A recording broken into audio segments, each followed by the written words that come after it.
I'm Alan Combs, always delighted to have with us on the program Congressman Ron Paul. Dr. Paul is leaving Congress after this term.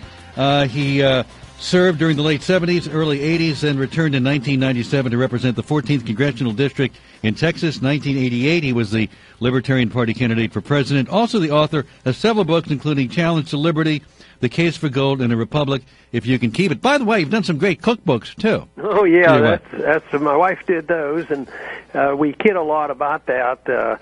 I always say that, why are you going to do such a silly thing as a cookbook? But then it turns out she probably got more votes for me than I got for myself. I know about that. Are you disappointed with the results of this election? Well, not in any way. I mean, it was probably exactly what I expected. I remember a couple of days before the election, predict what this outcome. And I said the status quo is going to win. Yeah. So, from my viewpoint, where I want less war and better protection of civil liberties and free markets, the status quo, is we still have it. We still have the deficits, and they're going to argue for a while longer. So, I guess I wouldn't say it's disappointment. I mean, it's disappointing, I guess, that we don't ever shift gears, but it wasn't unexpected. You didn't think it would make a difference whether it was Obama or Romney who got elected, right? No, not really. Did you vote for Gary Johnson? I'm not telling. You haven't answered that question, huh? No, I haven't answered it. It's a little bit late now. What do we do about the fiscal cliff? How do we can we avoid it? And I know you've said it's already happened, but what's the path that should now be taken by Congress and by the president? Well, I think if you're in a deficit crisis and a debt problem that you have to cut back on spending, if you or I got into serious trouble, we would have to say, well, if we're ethical, we'd want to pay off our debt. So what we would do is we'd get two jobs and we cut back spending and get out of the mess we're in. Governments are different. They never do that. They always just keep borrowing more and printing more and making the problem that much worse. So I would get out of it by cutting back. But during the campaign, I emphasized some priorities, and my idea would be to get people to agree on the overseas spending, because our debt in the last 10 years probably went up over $4 trillion just from the militarism and the wars, and that's going to be ongoing when you think of all the men and women that have come back that are suffering and all the seriously wounded and this. And I would think we could save a lot of money, and we don't have to go immediately after the entitlement system or child health care. Of course, as a libertarian, I don't think those are good ideas. I think they usually end up the way they are today, cost too much, and services get rationed, and people are worse off. But I still think that in this message that I gave, and this was well received on the campuses, the young people inheriting this mess, they know the wars are useless, and they know the spending doesn't make any sense, and they were very open to my views on the Federal Reserve System, too. So it seemed, in your view, perhaps if we went off the fiscal cliff, that wouldn't be such a bad idea if no deal were made, right? Well, it's going to be bad if it doesn't wake us up. If it wakes us up, it's good. I mean, it's good that the Soviet Union went off the cliff and they had to retrench and they went back home and they quit invading these countries. So I think when it's admitted and the world says that the United States is broke and they can't afford it, we're tired of loaning them money, we're going to have to come home because we won't be able to afford it. Because I think then they'll say, well, we better take care of the people here at home rather than fighting these senseless wars. And I think this was one of the things that actually hurt Romney. He wanted to spend $2 trillion more on military. And I always think the candidate that sounds like he's better for peace wins the election. And Obama actually softened his stand, and yet his policies, aren't very peaceful. We had a surge in Afghanistan. He went into Libya. That's where I differ from the president. And when I think your message, which resonates with me in terms of troops, and you've talked so often about all these military bases we have based on the geopolitics of World War II. Around the world, we could save how many dollars there? I mean, and also, as soon as you have this war attitude and you end up with carelessness about civil liberties, now we have a president that can have kill lists and assassinate American citizens and trials and put in prison without a trial. I mean, anybody can be declared an enemy combatant. And how about the Defense Authorization Act, where the homeland is declared a battlefield? Basically? Yeah, and military can arrest people.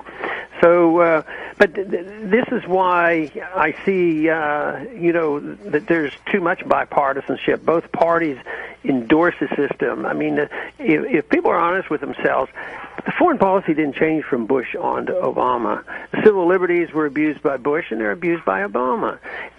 Spending, I mean, do conservatives, they have the reputation for cutting, but they never cut. Matter of fact, they took a position that deficits don't matter. That was the supply siders. I think deficits do matter, even though in the short run people think they can keep borrowing. But governments eventually get into trouble. If an individual gets into trouble, the bank quits giving them any more loans, and they have to quit. But governments only quit when they ruin the money, and we're capable of doing that. We're talking with Dr. Ron Paul. You obviously still have a lot to say, and you've had a very consistent message for a long time now. Any second thoughts about leaving Congress at the end of this term? No, matter of fact, I'm sort of looking forward to a little bit different schedule, but I'll get to do the things I've been doing, and hopefully I can get back to college campuses. I think that's where the action is. You can't have revolutionary changes without young people endorsing it.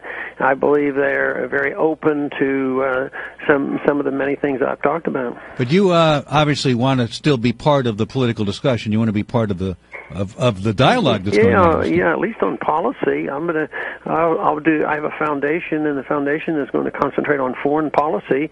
I had dinner last night with Dennis Kucinich, and we're good friends, and we'll be working together and trying to, show that that somebody who calls himself a progressive and a libertarian can get together, Republican and Democrat, and agree on some of these things. Some of us dreamed of a Kucinich-Paul, or maybe the other way around, ticket about 4 years ago, right? No, some people said that, but I think that's not likely to happen. But we can still work together, since we'll both be out of Congress now. I've been also fortunate enough to have your son Rand on the program a few times, and is he carrying the torch now of your message, do you think, going forward? And there's talk of him running as a candidate in 2016. Well, we haven't talked about that, but I hope he sticks basically to the principles of liberty, and I believe he will.